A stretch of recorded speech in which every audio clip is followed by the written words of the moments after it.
Please, can you remind me if you'll be so kind, staring out into space, asking God to hear my case, trying to think of all things past. How long will my memory last? The purple angel, purple angel, purple angel, you're next to me. Well, hi, everyone, and welcome to Alzheimer's Speaks Radio. I'm Lori LeBay, the host and founder of Alzheimer's Speaks. For those of you that are new to us, Alzheimer's Speaks is an advocacy-based company providing multiple platforms to shift our dementia care culture from crisis to comfort around the world.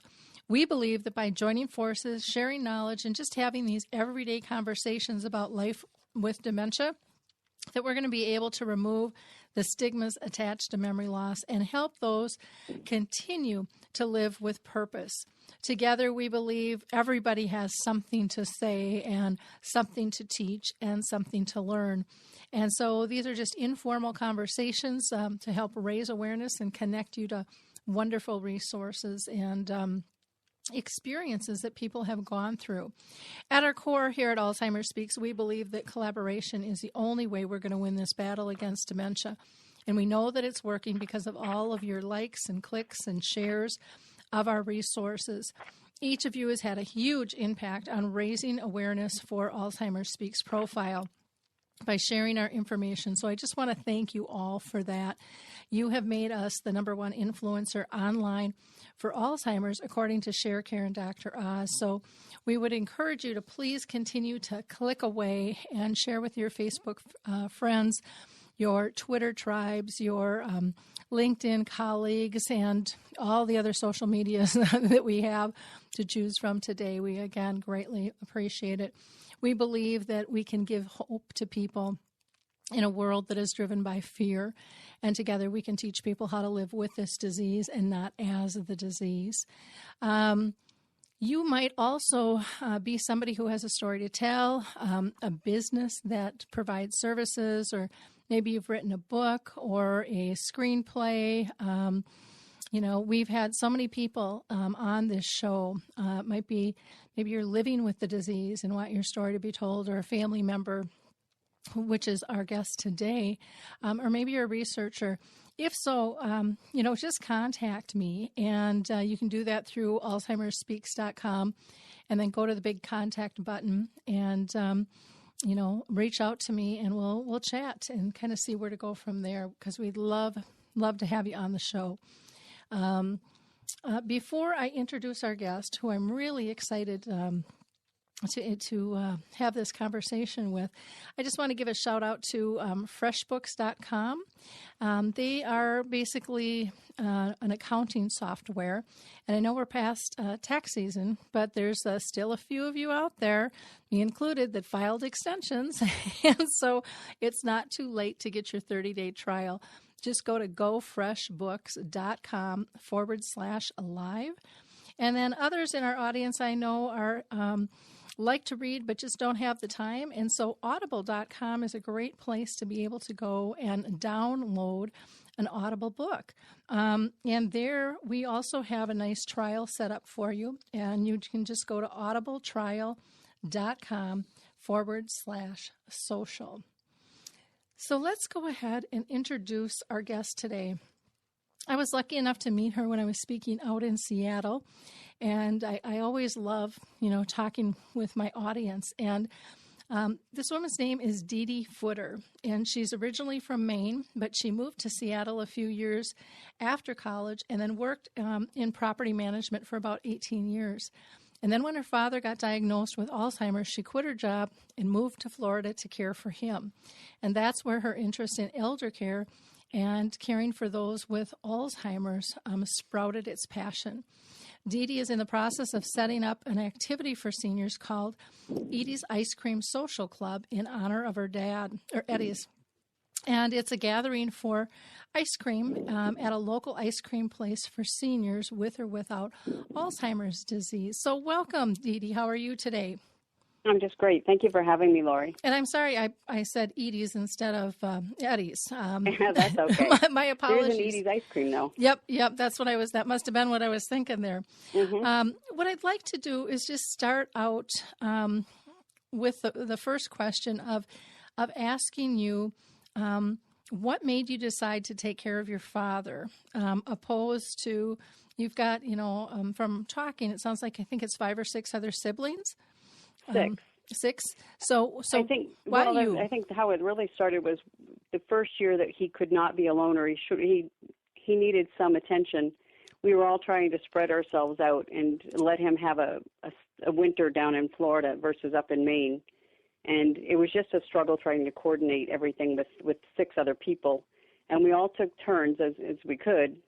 And it was just, there were always gaps, and it was very frustrating. And I have to say that I wasn't giving my job 100% either, because I was always straddling this fence and always talking to somebody in my family about what are we going to do. And then I had gone and spent my time in Maine with him, and he's like, I'm going to die a slow death up here in the cold for winter, because he was supposed to stay up in Maine with one of my sisters. And I said to another sister, and she hates when I say this, I told her, I said, I think I'm going to quit my job and go live in Florida with Dad just for the winter.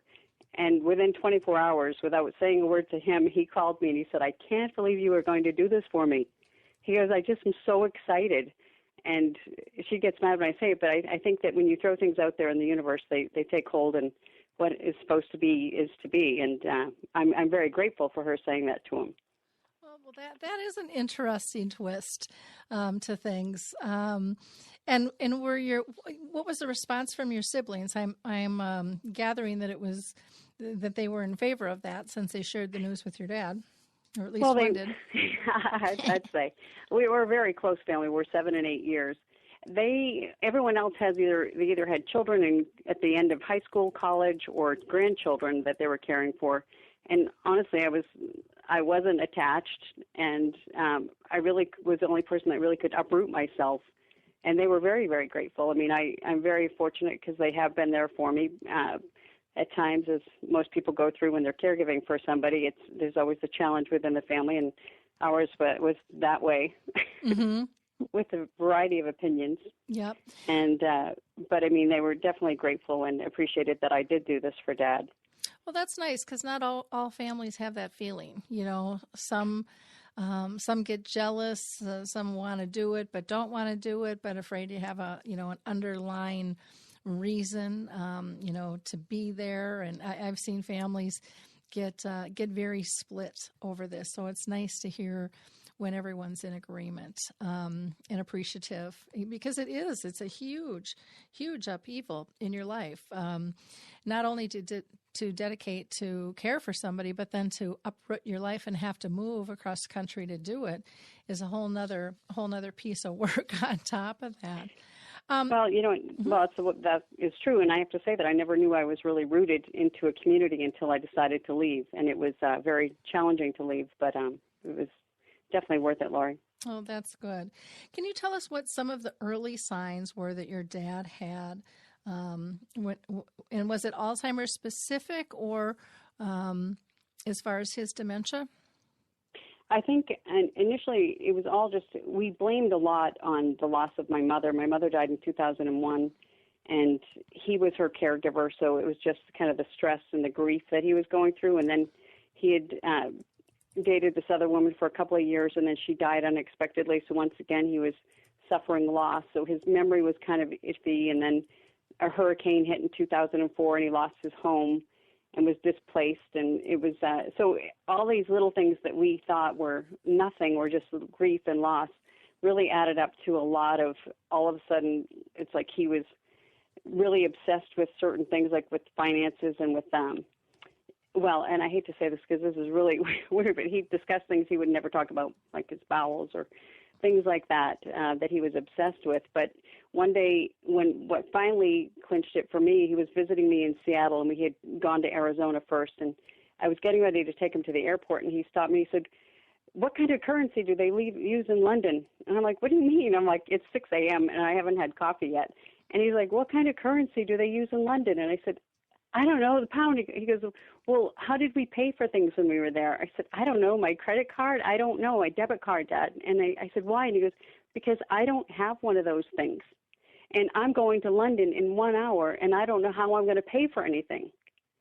And I said, going to London? You're not going to London. And he goes, like, I'm not. Well, then where am I going? And he said, you're going to Florida. And then the pieces all fit together. I called some friends in Arizona, and they said, well, he got lost in that restaurant when we were in there, and he sat down with some friends, and I was in the bathroom, and they were watching, and they were like, he said, I found him at a table, and I went over and said, hey, Eddie, would you like to join us at our table? And he said, sure, great. He's like, those were nice people. And he goes, I think they like me too. So, yeah. And you hear all these stories of him getting lost. And, when Florida had that hurricane, a lot of signs were down. So he got lost a lot. But, it was down signs. He went to the West Coast versus the East Coast. So, but putting all the pieces together from everyone's story, then it really fit. And that's when I called his doctor. And my sister got him into one in Maine and got him diagnosed. Well, and it is interesting because a lot of times families and friends don't share those stories, but it's really, really difficult to piece things together when we don't share them. And, I think that it's important, and people worry about that fine line between dignity and respect and safety. And I think we have to all just learn to accept where everybody is authentically and not judge it, but be honest, because we can't really help people if we're not honest with it. And there's so many people that want to help, but we all have to be able to connect the dots and work together, because this is not something anybody can do alone. We need resources, we need support, we need respite, and as well as the person with dementia. We're equal partners in this as far as I'm concerned. Can you tell our audience, how did you cope with frustrations of the earlier phases of repetition? That is something that so many people struggle with. So did you have a good sleep? Did you sleep well? So how did you sleep last night? Did you get any sleep last night? That kind of stuff. Mm-hmm. What I did, because it really that was a standard every morning. I got up and had coffee with him. And it was really, he always would say, this is my favorite time of morning, having a cup of coffee with you. And it was enjoyable, but he did ask that question probably sometimes 30 times in a sitting. And so what I would do is actually get up a little ahead of him if I could, which I usually did get up ahead of him. And then I always made sure I had muffins and coffee for him. But I would have my own coffee. I might call one of my sisters. We all talk in the morning mostly anyway. So I would just have a normal conversation with somebody else or sit by myself and have time and to cope with that. But those were the tougher times. And as you said, I had a community full of wonderful people who helped me. But that was my deal. I had to have a little alone time. Well, and that's great that you recognize that, because that's, I think, one of the problems. So many people don't kind of take that respite for themselves to kind of refill and balance out. And it's okay, to be able to do that. So that was really a healthy decision.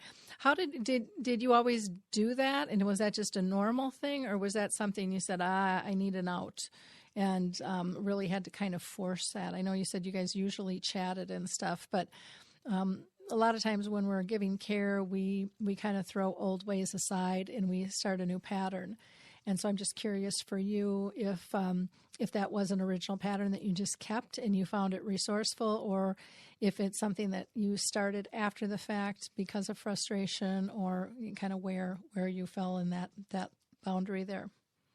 Well, actually, when my mother was in the final stages of cancer, I spent a lot of time in Maine, and he always brought us in coffee every morning. So it became a ritual for me with my mom, and I then, from that point, always relished a cup of coffee in the morning, and kind of in her honor. And I still do that. I think of her in the mornings. And after she passed away, he asked me if I would call and check in on him, because I talked to my mother every day, and so I called him almost every day until I lived with him, obviously. And I would get up and have my cup of coffee and usually call him every day. So it was a ritual that I had instilled for years prior to that. But when he was present, it was harder. But I went back to, I still always had a little time to myself in the mornings before I got my day going. And I used to get up around 5 so I could have that conversation with him in the morning. Mm-hmm. Wonderful. But so it was something I had established, but I went back to it. Okay. Did you find that there were, questions or actions that your dad did in terms of change of behavior that was really frustrating or difficult? Oh, and for the most part, my dad was very pleasant. But when he would be looking for it, and you'd look for it for a long time, is this it? I'm like, he'd be like, no, that's not it. I have to say that I had a string full of neighbors that I would call for support and family. And when he got really kind of angry if he thought I was poisoning him, there was one neighbor in particular that I could call, and she was very calming to him. She was a very calming person. And then with other issues, after struggling on my own for a long time, everyone kept on telling me to call this one woman, and this name came up so many times I finally said I have to call her. And it was Donna True from the Alzheimer's Association down in South Florida. And I used to call her God because she so saved me. And she brought together a group of people for me. A guy came out and put a tag on my dad, or a GPS bracelet on him from the sheriff's department. Another woman, Laura, came out and did an assessment, and she was somebody that addressed some needs that I had, because my father was not incontinent at that point, but he was clearly starting to dribble and not make it to the bathroom, and my thing was becoming at peace with picking up pee because Mm-hmm. it was like a constant, like, oh my gosh. I would tell my nieces, please teach your boys to sit down on the toilet.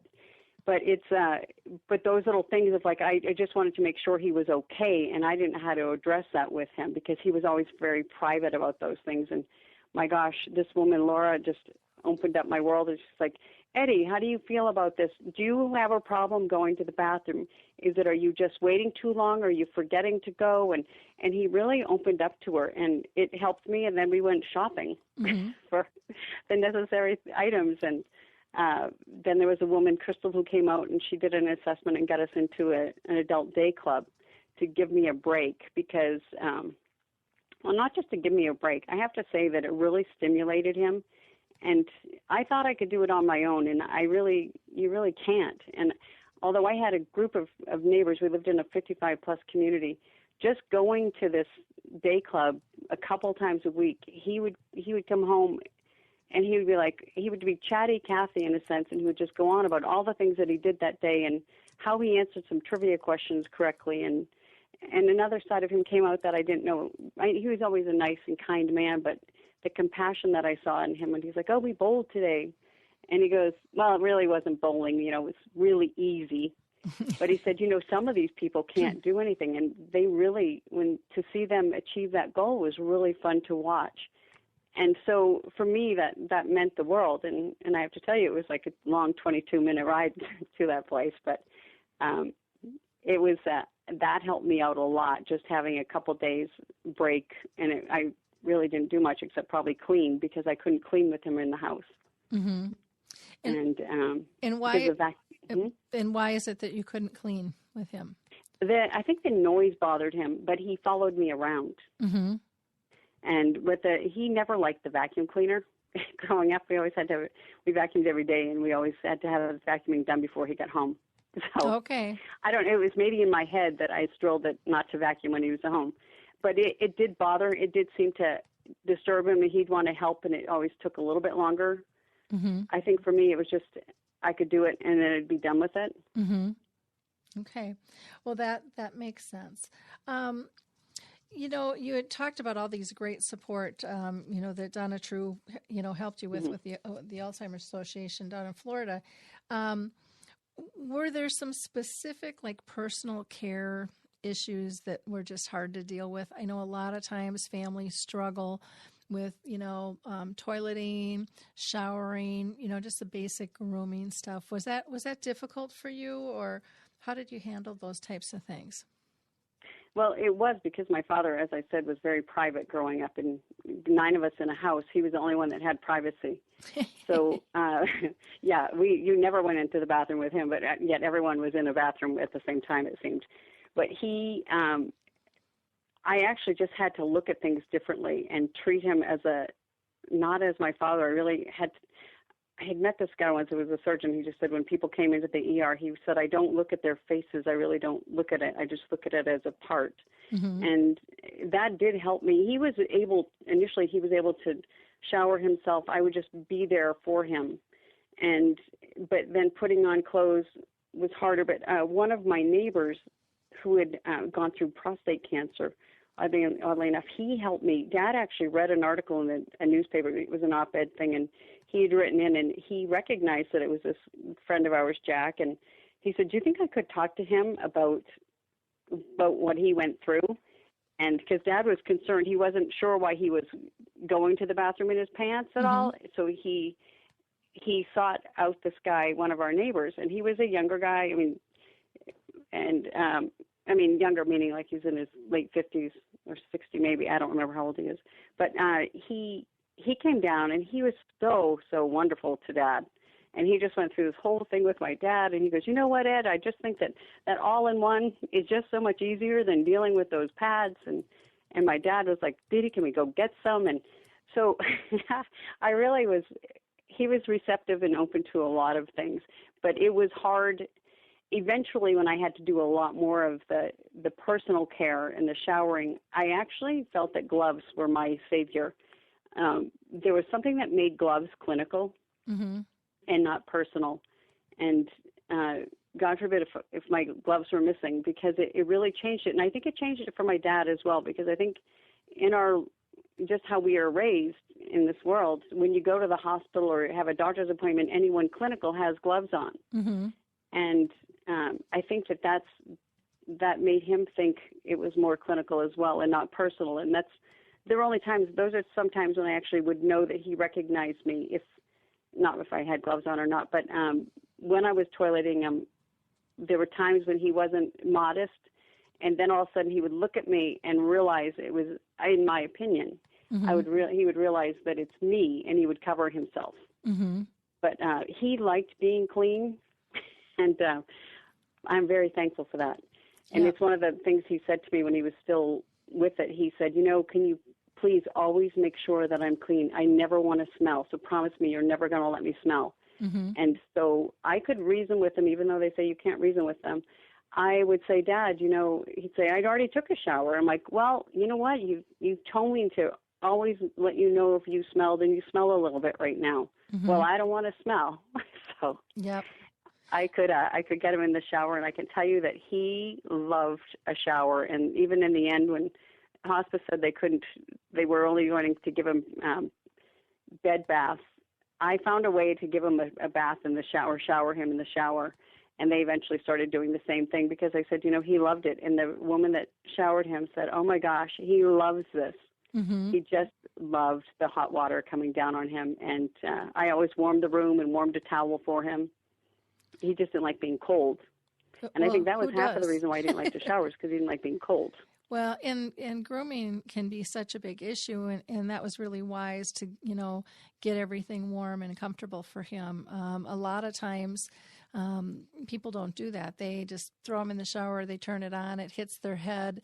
They're not warmed up. The room's not warm. If they're sitting in a seat, it's not warm. The towels aren't. all those things. And then, just if you start with the water on the feet first, and then go up, it's not as scary. My mom used to love to take a shower, and then it got to the point it scared her. She didn't know what it was anymore. And so I think those little tricks are so powerful, and they're respectful of what people's needs are, and it makes it much more enjoyable for everybody involved in the process instead of a fight.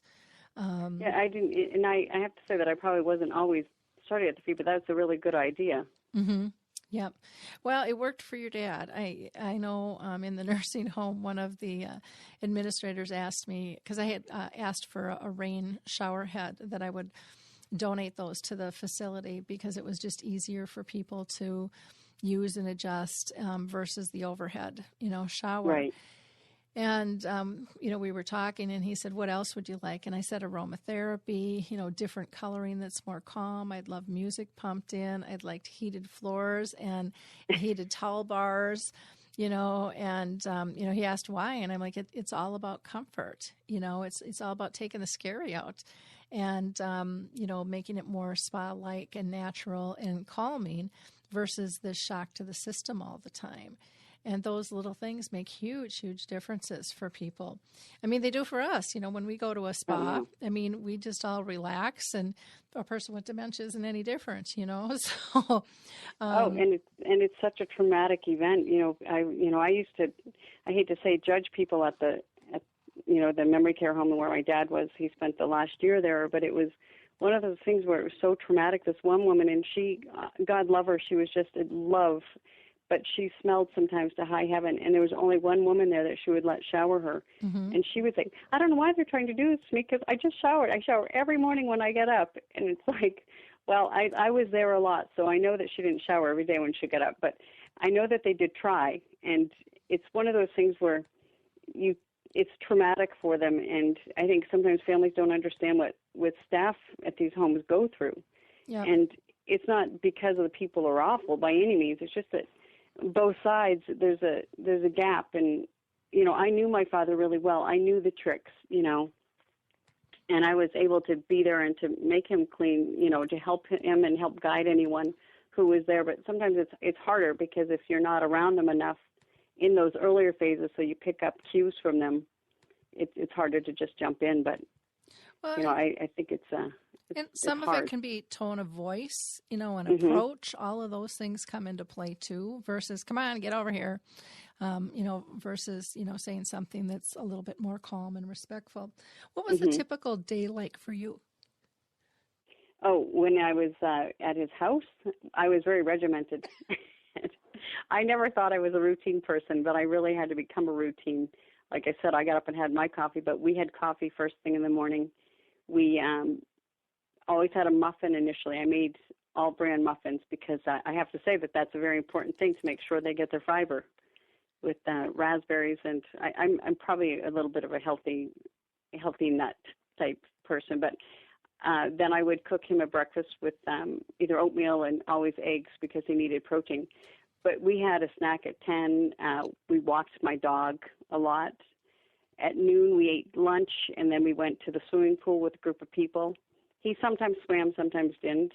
Mm-hmm. He actually coached me swimming, which he would really be serious about it. And I tried to take lessons from him. I never could swim properly, but he liked doing those things. But I made sure I got out with the neighbors a lot. And then at night, we always went for a walk at 3 o'clock, because I had a dog. And one of my neighbors had a Bichon like mine, and so she was almost 90, and I walked her Bichon for her because she couldn't.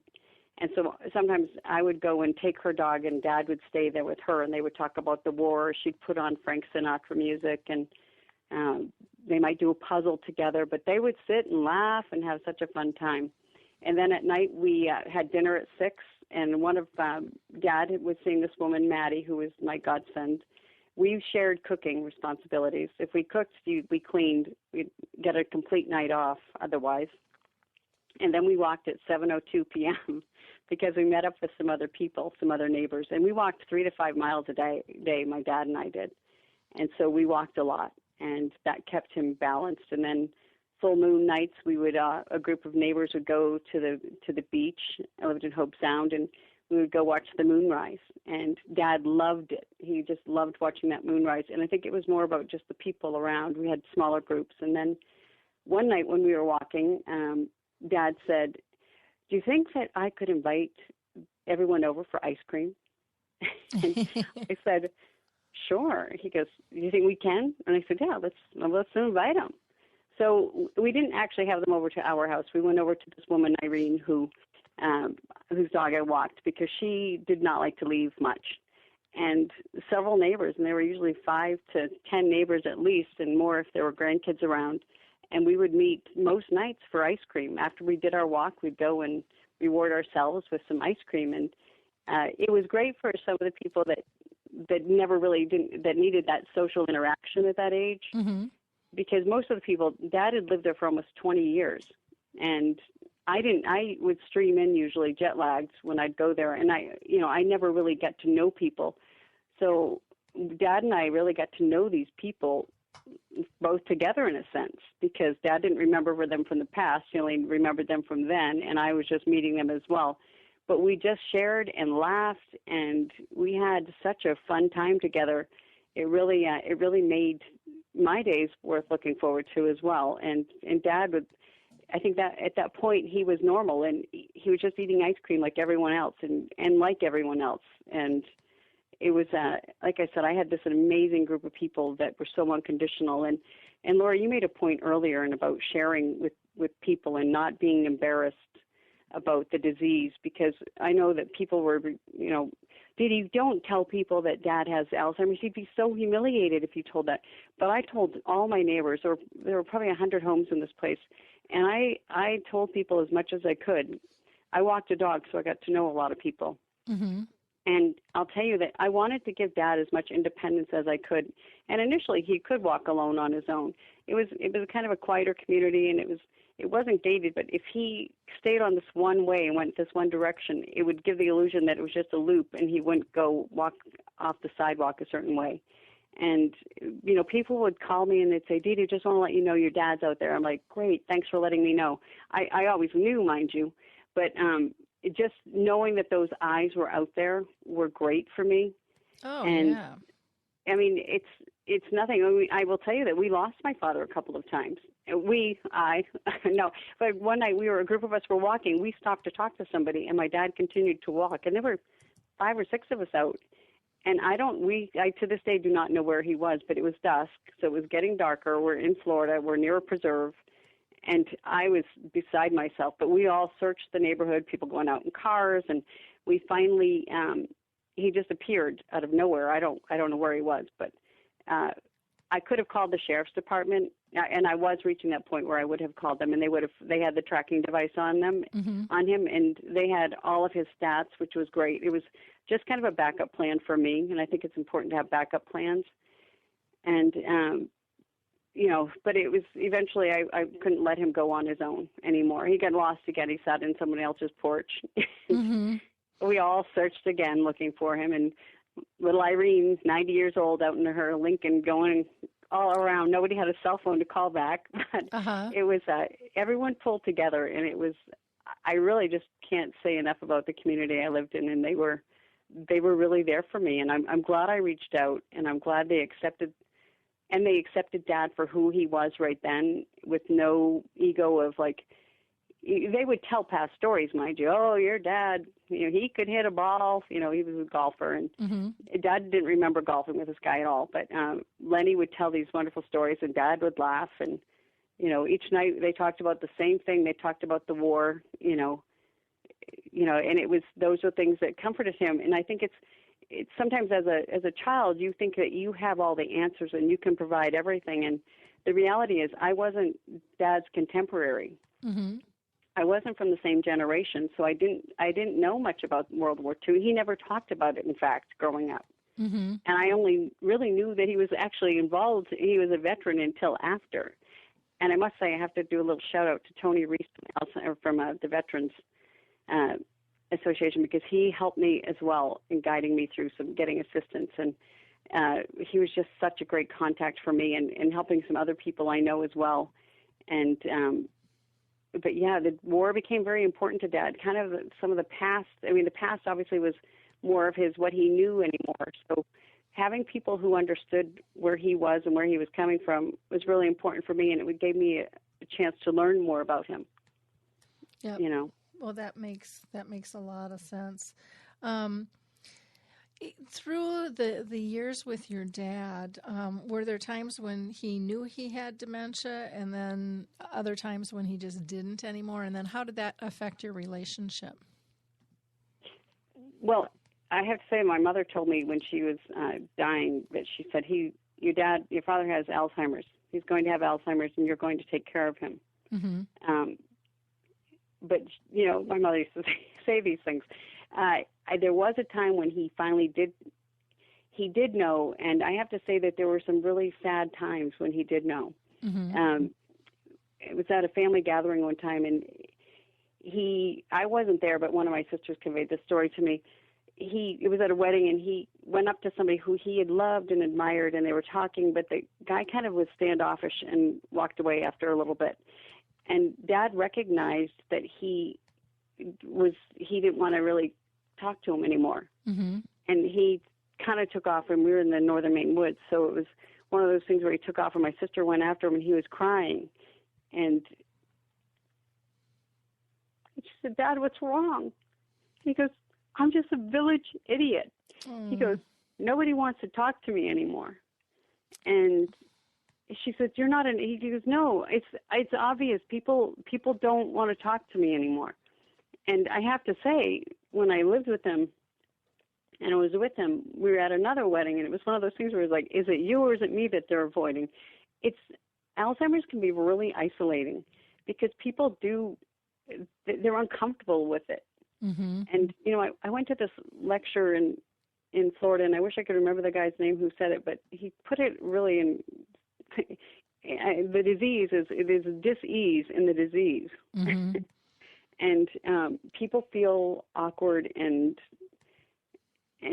they're not sure. They're not going to remember. Mm-hmm. Or they're not going to. They have all these excuses, and it's not excuses. It's what everyone can tolerate and accept. Our egos are big at times, and we all want to hang on to the past a lot, and it's hard if you are trying to do that. But it was isolating. I mean, I had to let go of a lot to just be in that world with Dad. But I saw it with other people. I saw it with family. And yeah, I did resent. I mean, family, yeah, we may have gotten along on some levels, but there were times when it was really stressful because they didn't understand what I was going through, for one, but they didn't see the changes on a regular basis. And I have a friend out here in Seattle whose husband has Alzheimer's, and he's in a memory care home now. But she would tell me, DeeDee, they think he's fine. Mm-hmm. My family would say, DeeDee, he's fine. I just talked to him. He sounds great. And it's amazing how they can seem so with it and so together. And, what they don't know is that after they'd get off the phone, you're like, who the hell was that anyway? Mm-hmm. It was, they just always wanted me to buck up. But it is hard when they recognize a little bit. And then when he didn't, I don't know if he ever really didn't know, because I remember one of the last probably 2 or 3 weeks, it was Thanksgiving, and he died on December 20th, so it was about a month before. He said to me, I said, Dad, what's wrong? Because he was really pensive. And he said, I'm just lost. And he didn't say much. In the end, he stopped talking a lot. And he said very few words, but I actually really didn't expect him to respond. But he said, I'm just lost. And so I think that he knew that something was there, but I think there's a phase that they get calmer and accept things a little bit more. Mm-hmm. I mean, there's several phases of Alzheimer's, and, some are fun and some are crazy, really crazy in the middle of the night, and some are sad. Mm-hmm. It can be very sad when they feel all alone and isolated, and, there's odd behavior. I mean, there's just odd behavior sometimes. And I think that one thing I learned, because I look at people, because it's easy. I knew my dad. I knew his foundation. I knew what he was like. But going into a home where you see all these different people, and they're mm-hmm. crazy people, crazy Lori, and all these crazy behaviors. One place I used to tell Donna, I said, oh my God, I feel like I'm in the land of the misfits. Mm-hmm. One woman was always screaming, I love you, I love you, I love you, I love you, I love you, I love you. And meanwhile, there's another guy that's pounding on the table, and it's banging and banging and banging, and then somebody else is screaming, shut up, shut up. And you're like, oh my God. And this was in a place that I fortunately pulled my dad out of, mind you. But it would be like, oh my gosh. And the look on my father's face would be like, what the hell did you do to me? And then one day when that lady was screaming that, I said, I love you too. And she stopped and she goes, you do? I said, yes, I do. I love you. And she goes, thank you. And she stopped screaming it.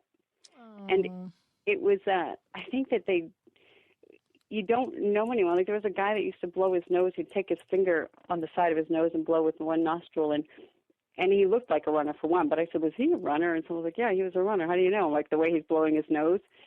And I think when you start looking at them as people who used to be just like us, they were active in their communities. They were mothers, fathers, brothers, sisters, and you really look at what they did. I mean, a guy named Frank used to go open up all the doors. He'd open up the door and he'd say, "You doing okay in here?" You'd be like, "Yep." And he was a security guard during World War II. And one day he opened up my door, and this was only after lunch because I usually was out in the main room with my dad and the others. But he opened up the door and he goes, "You got your dog here today?" Because he couldn't see her.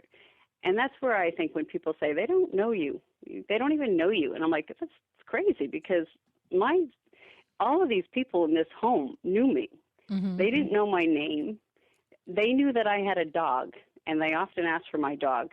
They recognized me when I came in, but the reality is that I didn't care that they didn't know my name.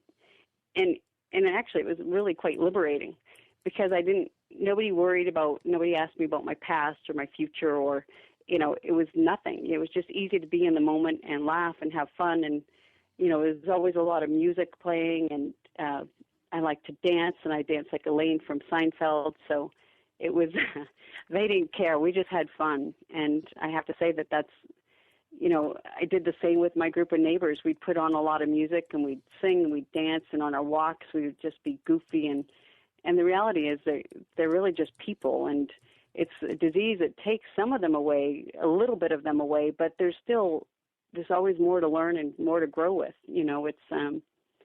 My dad was just, I don't think the first 2 years that I took care of him, there wasn't a night that went by that he didn't thank me for taking care of him. Mm-hmm. And when he couldn't talk any longer, he talked with his eyes, and he might hold my hand a certain way, but he was very grateful, as were most of these people that I didn't even know. Some days my name changed. If they did decide to call me a different name, I didn't really care. And but they did know me often. And one guy, he was just larger than life. He was an attorney. He actually gave me good legal advice. And he came in, and it was bothered him that my dad didn't talk. Mm-hmm. But I helped him. I made a video with him on an iPhone and sent it to his daughter. And he came up to me the next day. He goes, "You're not going to believe that video that we sent." He goes, "My daughter and my wife came in last night because of that video. So thank you." And they came in most nights anyway. But he did know, and he did remember, and he liked learning new things. He liked learning about this whole technology thing. Uh-huh. And I just feel like I was surrounded by all these people, but even, people who didn't know me. There was a guy there, he was a younger guy who had been in 9/11. He was a fireman, and he was, I don't know if he had Alzheimer's or what kind of dementia that he had, but every day he'd come up to me, and he'd sit or stand next to me so I could scratch his back. I used to call him an old cat. He was just like a cat and liked his back scratched, and he'd come up and want his back scratched by me. So I think that there's a level that they don't remember, but there is a lot that they do know, in my opinion, and I'm not scientific. I'm more warm and fuzzy. Yeah, so. I'm a warm and fuzzy too. I just, and I liked what you said about, sometimes he couldn't say my name, but you could see the recognition in maybe the squeeze of his hand or his eye contact, and but you have to be looking for those things to see those. So I think that's really great, because as they progress, those things become incredibly more important. When we're kind of going through our day, we don't even realize all the unconscious things we're taking in or putting out. But with dementia, it's very important to be aware of them, because so many times they react to our reactions. And that's when you have a dog that helps show you those things. Do you want to give us an example? Well, I think that, I lived out in Seattle, so I have to tell you that I was around a lot of people in the healing arts. So I had people tell me a lot of different things in Reiki. So I do believe, but one woman actually told me that Ellie, just reminded me that Ellie fed off of my energy. Ellie is my dog. And if I was kind of anxious, she would be anxious and act a certain way, but she was actually a really calm dog. And sometimes she'd look at me if I was in because sometimes it's really hard as a daughter, or just it got frustrating with sometimes the redundancy or just the looking for things or the, I might be up in the middle of the night looking for large screen TVs for my dad with him.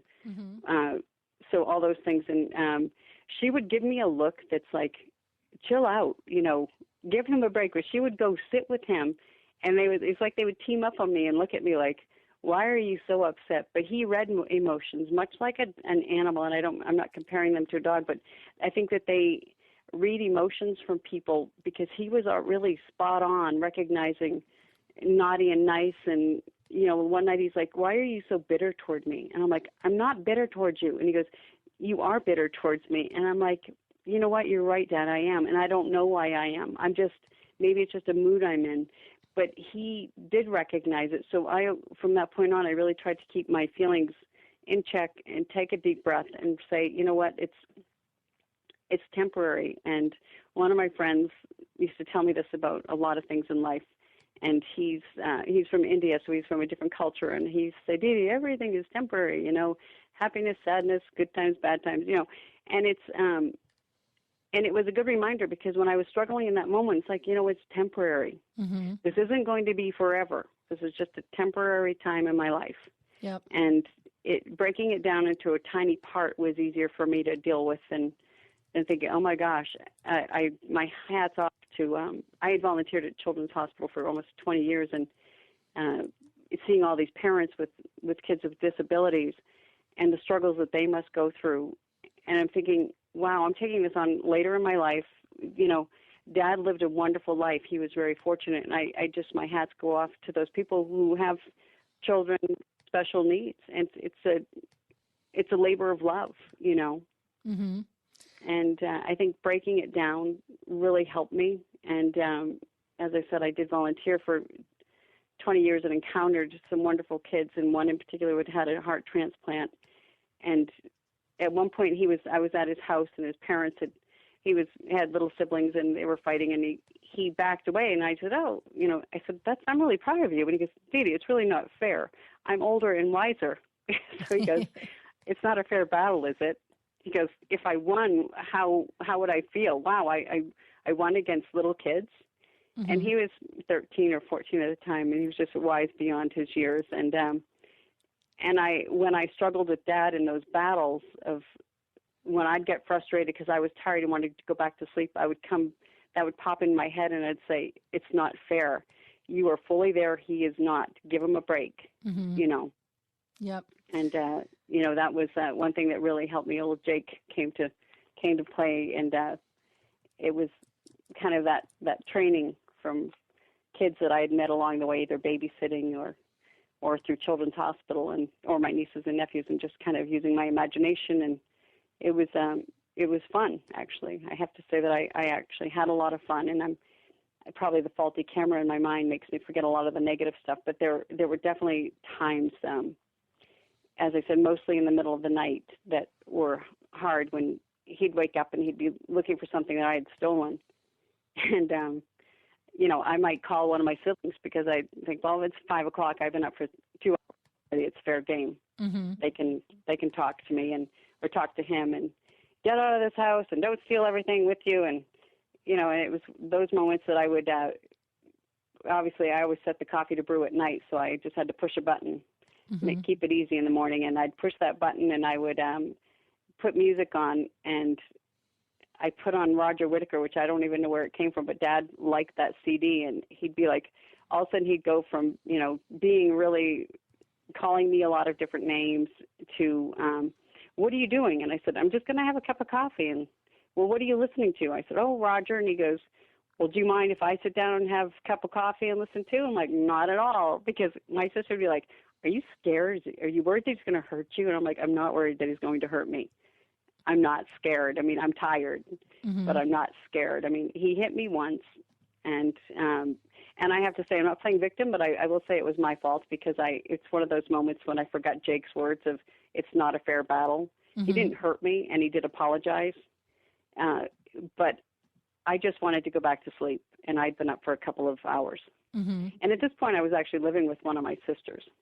Okay. And we had moved in with her and her husband, and we had her daughter and another siblings that would come and help. But it was still, I was the one that slept in a room with him because he couldn't be in a room alone anymore. Mm-hmm. He would get up and wander, and it was a fall risk. So I slept with him slept in the same room with him for the last several months that he was at home. And so it was, those are challenging times, but we might call, my brother-in-law became Officer Bill, because he often wanted to call the police. If we've had him in the car and we had stolen the car and we had kidnapped him, and he wanted to talk to the police, and and sometimes they actually called the police. In Northern Maine, you could call the police, and they'd come and they'd play along with it. Mm-hmm. And otherwise, you could just have somebody else call, and they'd calm them down.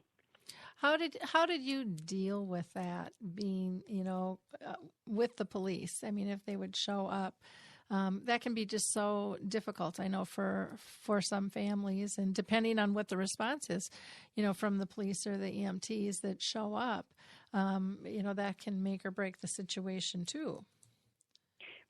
Well, I guess depending on the situation, if we felt it was really, and mind you, when we called the police, we weren't calling for them to take my father away. Mm-hmm. It was calling them because he felt that we had truly kidnapped him. We had stolen this car, and we had kidnapped him. Mm-hmm. So seeing that authority, the uniform actually made him, it was actually probably validating his feelings at that time, that he felt unsecure and unsafe, mm-hmm. and didn't want to be privy to being involved in a crime. Mm-hmm. And so we were fortunate that we were able to, like I said, it was a small town, so you were able to say to the 911 operator, listen, we're not scared, he just wants confirmation that that he's okay and he's not in a stolen car. Mm-hmm. And they'd go along with it. Other times, other people became the police, like my brother-in-law became Officer Bill. Mm-hmm. Mr. Footer, what can he just liked respect, Okay. So, what do you, just give them respect and let them talk, should we, I think everything is fine. We've talked to them. It's going to be okay. And just kind of reassuring from a different person. There was one time when the police I don't know if it was police or medics that came. I wasn't there, but my dad was really, I had gone to Seattle, but he was staying with my sister and brother in Maine, and we were moving up there, but I had taken my dog and myself, and we were really what he knew. Mm-hmm. And he always used to say, where's DeeDee? Where's DeeDee? And he used to drive me crazy at times because sometimes I was right next to him. Mm-hmm. But I think that he was kicking, and he just wanted to go to 1325 High Street, which was his childhood home. And, it was one of those things where he was lost. When you move people so many times, which we did, we made a lot of mistakes. Mm-hmm. And you learn from your mistakes. They don't like to be moved a lot. Yep. And changing is really hard on them. And then for me, being the constant figure in his life, to then not being there for a week was really hard. Mm-hmm. on him. And I feel bad that I had to have a break, but it was hard on me. And then coming back, and they took him to the hospital, and they doled out Ativan and all these other things that didn't really help. Actually, in my opinion, they didn't help. In fact, it didn't help at the moment. It helped him sleep. He slept the whole next day. Mm-hmm. And eventually people started adding Seroquel in, and, in different homes. And I'm not big on the drug scene. I guess there was a little bit that sometimes they need a little bit for balance. He did get put on an antidepressant, which helped some with his moods, mm-hmm. because he was sad. I think you asked that earlier. He was sad, and I have to tell you that it was, that did help take the edge off, but, he did recognize it. In fact, I wanted to say one last thing. We were at a doctor's appointment, and he had a back problem with his back, and they were going to try to give him a cortisone shot. And when he got put on the table, the doctor came in. He was already on the table, and the doctor never looked at my father, never addressed him, never said, hello, Mr. Footer, how are you today? He just went on and did his thing like bing, bang, boom. He talked to me only, and when he left and my dad and I were walking out of the room, he said, so tell me, what did that man look like? Was he black, pink, purple, yellow? What color was he? Mm-hmm. And it took me a second, and I'm like, he said he goes, I don't even know what he looked like. And it dawned on me, he never addressed my father. And he just assumed when he saw the Alzheimer's diagnosis on there that Dad didn't have a brain anymore, I guess, or didn't deserve being recognized or acknowledged. And I definitely made sure that he didn't go back to that same doctor. And from that point on, it was my mission to make sure that they did address him and treat him with the respect that he deserved. Yep. He still knew, and they still know some stuff. I think that they just lose words, that they stop, in my opinion, once again, that they're worried about saying the wrong things. Mm-hmm. There was a guy that he didn't have any family. He lived across the hall from my dad, and it's Valentine's Day or the next day, and I said, Ross, tomorrow's Valentine's Day. I said, are you going to be my Valentine? And he goes, I would go to the cemetery to be your Valentine. And he goes, sorry, that's the only word I could think of. Uh-huh. And it was like, sometimes people I lose words. You lose words. Yep. And I think when you say the wrong things, that you worry about what people will think or say, or, I think there's a level that there's pride, Mm-hmm. Yep, definitely. Well, I cannot believe our hours is just about up here. We could talk with you all day. I do want you to tell us a bit about your gathering that you're setting up with Eddie's Ice Cream Social Club. Well, and it's in the very preliminary stages, but several years ago, I took part in the Alzheimer's Walk, and I was trying to think of a team name, and it just dawned on me something. I wanted something positive from my past and experience with Dad, and it was the ice cream, because he was very social, and I realized how important it was for all of these people to gather each night. And we didn't often go to cafe or ice cream places because we weren't living in an area that was conducive to that, but I just thought, why not do it? And when I had my walk, people were like, oh, is this a real thing? And I thought, well, maybe someday I will do it. So now I've decided to do it. I've teamed up with a restaurant in Seattle, or not a restaurant, an ice cream shop, Molly Moon's, and they are, I'm not just doing it with them, but they're going to be my first one. I've gathered some seniors that I know from a gym that are a little more isolated, but some with, one has Parkinson's, and they're just isolated at this point. They don't have as many social outlets, so I'm just gathering. We'll see how it goes, and one at a time. Seattle is very good with this movement. They have a movement called Dementia, and they do coffee, Alzheimer's cafes, and they have a gardening club. They do a lot of different things, but this is just something that I've wanted to start a long time ago, and just gather people and have ice cream, because ice cream knows no age, and it's just something to do and enjoy, and who doesn't like ice cream? Kind of like dementia. It has no boundaries, no borders. No boundaries. And it's something I hope that I have kids go there as well. And a lot of the people that I'm including, they actually have grandchildren. Mm-hmm. So it's good to bridge those gaps and let little kids be around people with dementia or elderly people in general, mm-hmm. because, it's our future. And I've learned so much from these seniors that I don't know, 90 isn't any different from 30 to me. Mm-hmm. I've met so many people in their 80s and 90s and even hundreds that I just loved and respected, and just loved hearing their stories. Mm-hmm. Yeah. So that's just hoping to bring some people together and maybe have a little piece of my dad there with me. Oh, that is wonderful. Well, I thank you so much for taking the time to share your story with us today. I know that you've brought a lot of peace to others going down this similar path, or who are going to be heading down this path as well. So I can't thank you enough for taking the time to be with us today. And as far as contact information, if somebody wants to reach out to you, what is the best way to get a hold of you, DeeDee? Probably email at deedeefooter@yahoo.com. Okay, wonderful. So again, that's DeeDee, and that's DeeDee, and then Footer, FOOTER, at yahoo.com.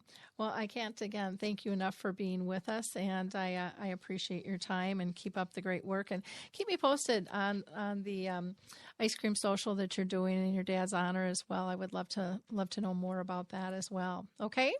Great. Thank you so much, Lori. Thank you.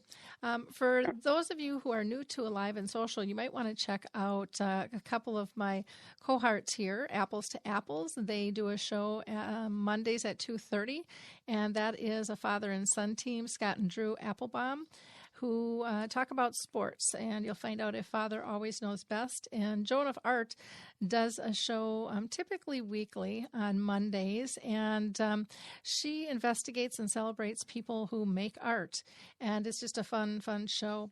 As for us here on Alzheimer's Speaks Radio, you can go back and listen to all of our shows, but the most recent ones were, we did a new initiatives making great headway where we featured Us Against Alzheimer's.